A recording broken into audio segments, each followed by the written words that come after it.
بسم اللہ الرحمن الرحیم۔ ڈسکور اوریجنل کے معزز ناظرین السلام علیکم۔ اب کس نمبر 416 ملاحظہ فرمائیں۔ اس کے بعد وہ ممتا کے جذبات کو انجوائے کرتی ہے۔ یہ سب مرد نہیں سمجھ سکتا کیونکہ اس کا کام تو ختم ہو جاتا ہے نا۔ عورت ہی کو سب کچھ کرنا ہوتا ہے بعد میں اکیلے۔ رابعہ تھوڑی سی چیپی لیکن گل بانو نے صرف حقیقت بیان کی تھی۔ اصل مقصد تو اس کا کچھ اور تھا۔ میں ماں بنتی تو وہ مجھے غیر شادی شدہ لکھوا کے PIA میں ایئر ہوسٹس کیسی بھرتی کراتا؟ گل بانو نے کہا، میرے خیال میں تم نے وہی کیا جو تمہیں کرنا چاہیے تھا۔ اگر تمہاری جگہ کوئی بھی لڑکی ہوتی تو یہی کرتی، رابعہ نے کہا۔ گل بانو نے نفی میں ساری لایا، میں نے جلدی کی اور جذبات سے کام لیا۔ عقل سے کام لیتی تو اس کو ڈرانے دھمکانے اور طاقت سے رائے راست پر لانے کی کوشش نہ کرتی، بلکہ یہ کام آہستہ آہستہ کرتی۔ کچھ مہلت لیتی اس سے، کچھ شرائط عائد کرتی، مثلاً یہی ایئر ہوسٹس بعد میں بنوں گی، پہلے میں ماں بنوں گی۔ میں تمہاری بات مانتی ہوں، تم میری بات مانو۔ شادی کو 1 سال چھپایا جا سکتا ہے تو بچے کو بھی چھپایا جا سکتا ہے، اور ایک بچے کی ماں کو دیکھ کر کوئی بھی نہیں کہہ سکتا کہ وہ شادی شدہ ہے۔ یہ سب ہو جاتا اسے میری اشد ضرورت تھی۔ 1 سال بعد جب وہ باپ بن جاتا تو اس کے پیروں میں ایک اور زنجیر پڑ جاتی، پھر اس عرصے میں ایک عورت بن کے میں اس سے کچھ بھی منوا سکتی تھی۔ عورت اگر چاہے تو اس کا جادو مرد کے سر چڑھ کر بولے، مگر یہ جادو اس کی کمزوری میں ہے، شاذوری میں نہیں۔ یہ بات اگر میں سمجھ لیتی تو میرے لیے کچھ بھی ناممکن نہ ہوتا۔ عورتوں نے تو حاکموں پر حکمرانی کی ہے۔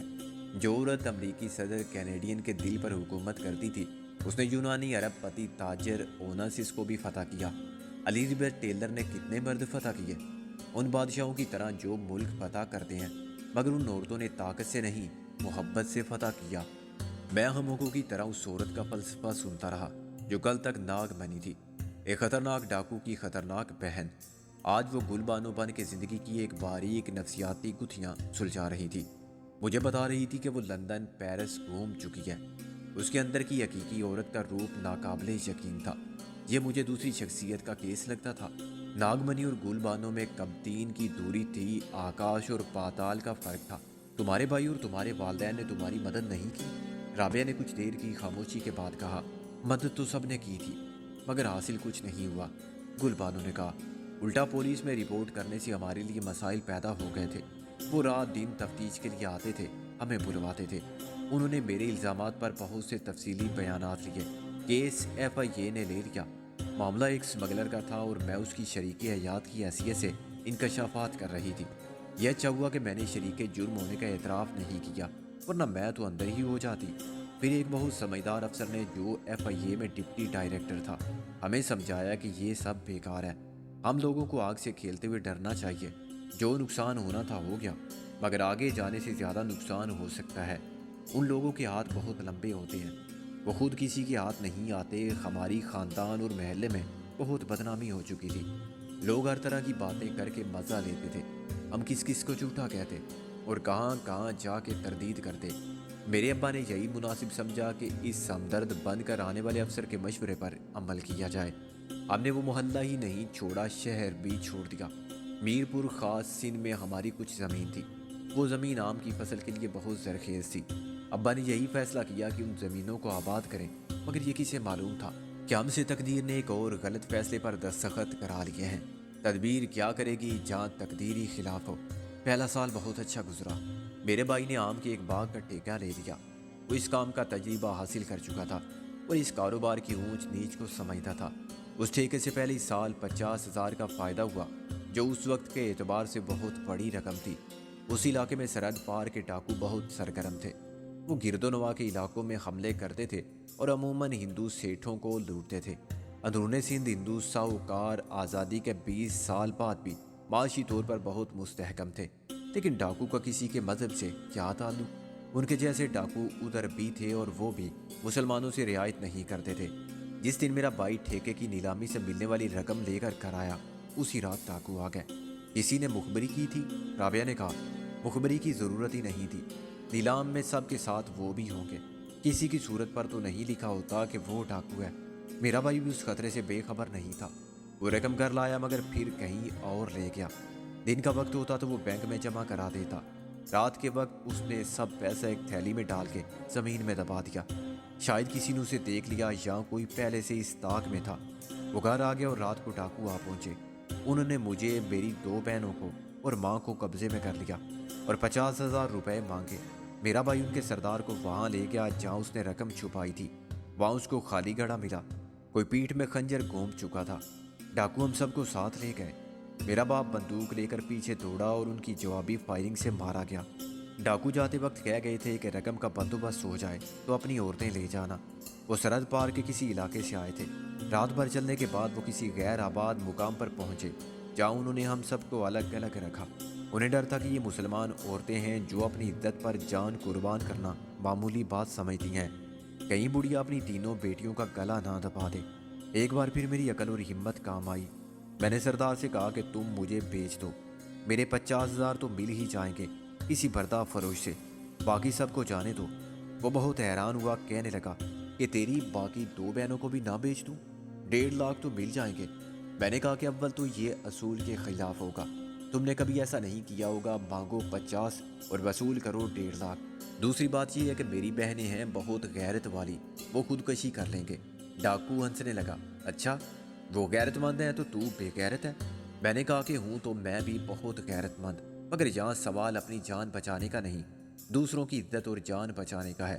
کسی کو تو قربانی دینی ہی پڑے گی، سو میں اپنی زندگی قربان کرتی ہوں۔ 2 کی عزت اور 3 کی جان بچ جائے تو میرے نزدیک یہ سودا پورا نہیں۔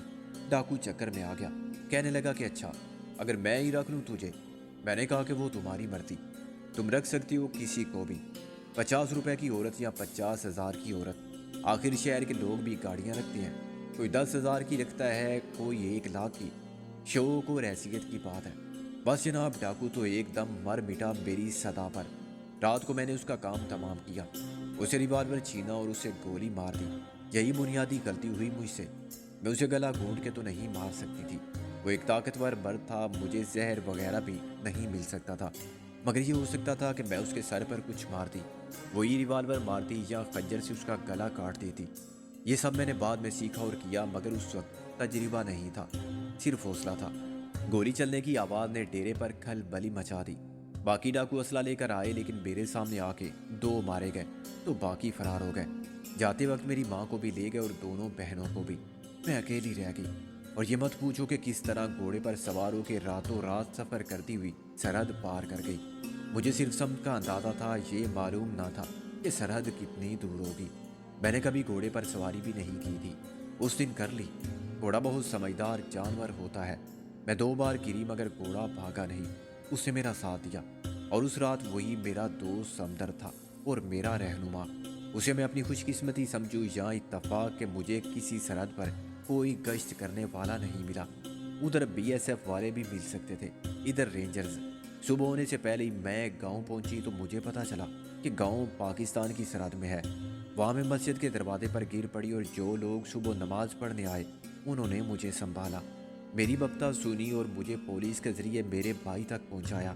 میرا بھائی تقریباً پاگل ہو گیا تھا، وہ ڈاکو سے رابطے کے لیے ہاتھ پاؤں مار رہا تھا۔ اس نے کھڑے کھڑے آموں کا باغ اور ملیکہ زمین سب 50,000 میں فروخت کر دیے، حالانکہ وہ کسی بھی طرح 70-75 ہزار سے کم کے نہ تھے، مگر اسے جلدی تھی اور وہ ہوش میں کہاں تھا کہ نفع اور نقصان کو سمجھتا۔ اسے تو بس 50,000 دے کر ماں اور بہنوں کو واپس لانے کے خیال نے پاگل کر دیا تھا۔ جب میں پہنچی اور میں نے اسے ساری کہانی سنائی، لیکن اس کہانی سے میں نے بہت سا سچ نکال دیا، ورنہ وہ اتنا پاگل ہو جاتا کہ مجھے بھی قتل کر دیتا۔ میں نے اپنی بے وقوفی کی بات اسے نہیں بتائی۔ میں نے کہا کہ ڈاکو نے مجھے چھوڑ دیا ہے، یہ پیغام پہنچانے کے لیے کہ 50,000 کا انتظام رکھو، ہم خود آئیں گے۔ ظاہر ہے کہ وہ نہیں آئے۔ میرا بھائی 50,000 لے کر پھرتا رہا، اس کی مایوسی بڑھتی گئی۔ پولیس اس کی مدد کرنے سے قاصر تھی، وہ کہتے تھے کہ ڈاکو سرحد پار سے آئے تھے۔ میرے بھائی کا انتقامی جنون اتنا بڑھ گیا کہ اس نے اپنے 2 قابل اعتبار ساتھیوں کو ساتھ لیا اور مجھے ساتھ لیا۔ ہم رات کی تاریکی میں سرحد پار کر جاتے تھے اور ان ٹھکانوں کو تلاش کرتے تھے جہاں وہ ڈاکو مل سکتے تھے، مگر میرا خیال ہے کہ ان کا گروہ ٹوٹ گیا تھا۔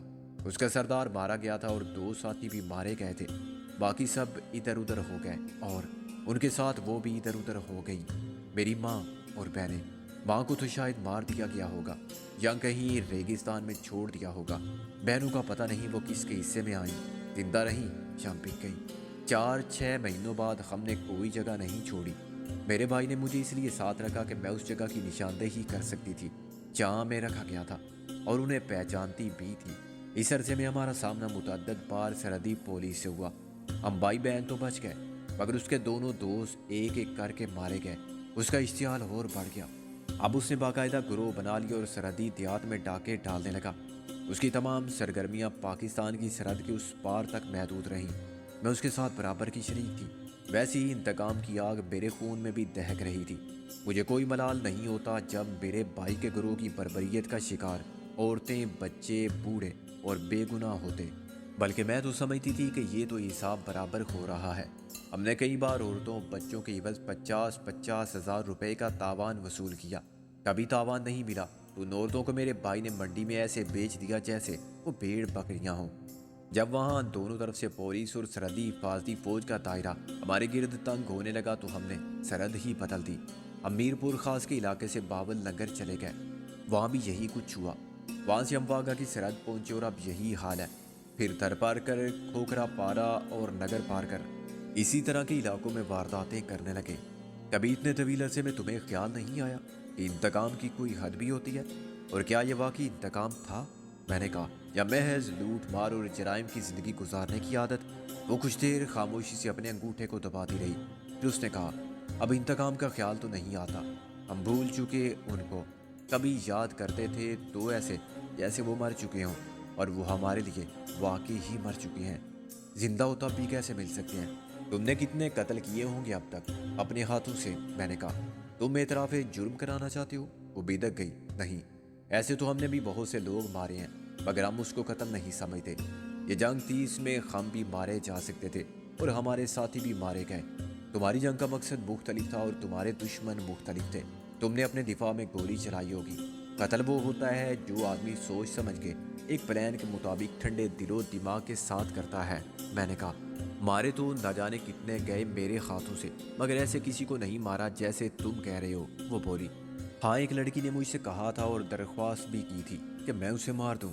مارا تو میں نے اسے نہیں، مگر خنجر فراہم کر کے اس کے بعد میں نے اپنی ذمہ داری بنا لی کہ جب بھی جوان عورتیں آئیں تو انہیں اپنے ساتھ نگرانی میں رکھوں۔ خاموشی کے ایک اور طویل وقفے کے بعد میں نے کہا، یہ ٹھیک ہے کہ تمہارے پاس بھی حالات کا جواز ہے، مگر کیا تم مطمئن تھی؟ اپنی اس زندگی سے کب تک ایسے گزارا کر سکتی تھی؟ میرے لیے انتخاب کہاں تھا؟ میرا کوئی مستقبل بھی تب ہوتا جب میرا ایک شریفانہ ماضی ہوتا۔ بھائی کے ہاتھوں دو اپنے ساتھی اس لیے مارے گئے تھے کہ انہوں نے مجھ پر بری نگاہ ڈالی تھی، اور ایک نے تو دست درازی کی کوشش بھی کی تھی۔ اس وقت میرے ڈاکو بھائی نے یہ نہیں سوچا کہ اب میری زندگی کا ساتھی کوئی ڈاکو ہی ہو سکتا ہے۔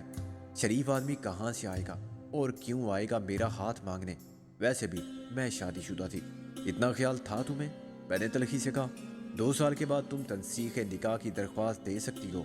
رابعہ نے فوراً قانونی مشورہ دے کر بات بنائی۔ قانوناً 7 سال کا عرصہ درکار ہوتا ہے کسی کو لاپتہ قرار دینے کے لیے۔ مگر ایک بات تو بتاؤ، وہ جو تمہارا شوہر بنا تھا اس کا نام کیا تھا؟ عبداللہ، گل بانو نے سپاٹ لہجے میں کہا۔ مجھ پر اس نام کا رد عمل شدید ہوا۔ یا رابعہ چونک پڑی تو یہ ایک قدرتی بات تھی۔ میرے ذہن میں فوراً حاجی عبداللہ کا خیال آیا۔ وہ ایسا ہی آدمی تھا۔ دنیا میں ہزاروں عبداللہ ہوں گے، ان میں بدماش، اسمگلر، چور، ڈاکو، قاتل بھی ہوں گے۔ ضروری تو نہیں کہ یہ وہی عبداللہ ہو، مگر ایسا ہونا بعید از قیاس بھی نہیں تھا۔ اس سے پہلے کہ میں عبداللہ کے بارے میں مزید معلومات حاصل کرتا، میں نے محسن کو اور اس سے چند قدم پیچھے کریم بلوچ کو آتا دیکھا۔ وہ شاید موٹر بوٹ کہیں اور چھوڑ کر آئے تھے۔ کریم بلوچ نے سر پر ایک ٹوکری اٹھا رکھی تھی۔ اس کا وزن بھی کافی معلوم ہوتا تھا۔ لانچ پر آنے کے بعد اس کے لیے توازن برقرار رکھنا مشکل ہو گیا۔ میں نے اسے سنبھالا اور ٹوکری نیچے لے جانے میں مدد دی۔ ٹوکری میں وہ سب تھا جو میں نے منگوایا تھا، مگر اس کے علاوہ بھی بہت کچھ تھا۔ کپڑوں کے نیچے ایک FM بینڈ ریڈیو تھا اور ایک شارٹ ویو ٹرانسمیٹر، بیٹری اور متعلقہ سامان۔ سب سے اوپر کھانے پینے کا سامان تھا، ایک شاہانہ ضیافت کا پورا اہتمام۔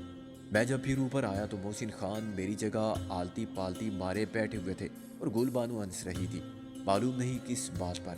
اس کے مقابلے میں محسن نہایت بھونڈے پن سے شرما رہا تھا۔ کیا ہوا؟ چارلی ملا؟ میں نے اس کی خوفناک نکری مونچھیں ہلا کر کہا، یہ مردوں کا زیور کہاں سے لیا؟ رابعہ کھلکھلا کے ہنسی، یہی تو میں نے بھی پوچھا تھا۔ اب میں مونچھوں کے بارے میں عرض کروں یا چارلی کے متعلق بتاؤں؟ محسن چلا کر بولا،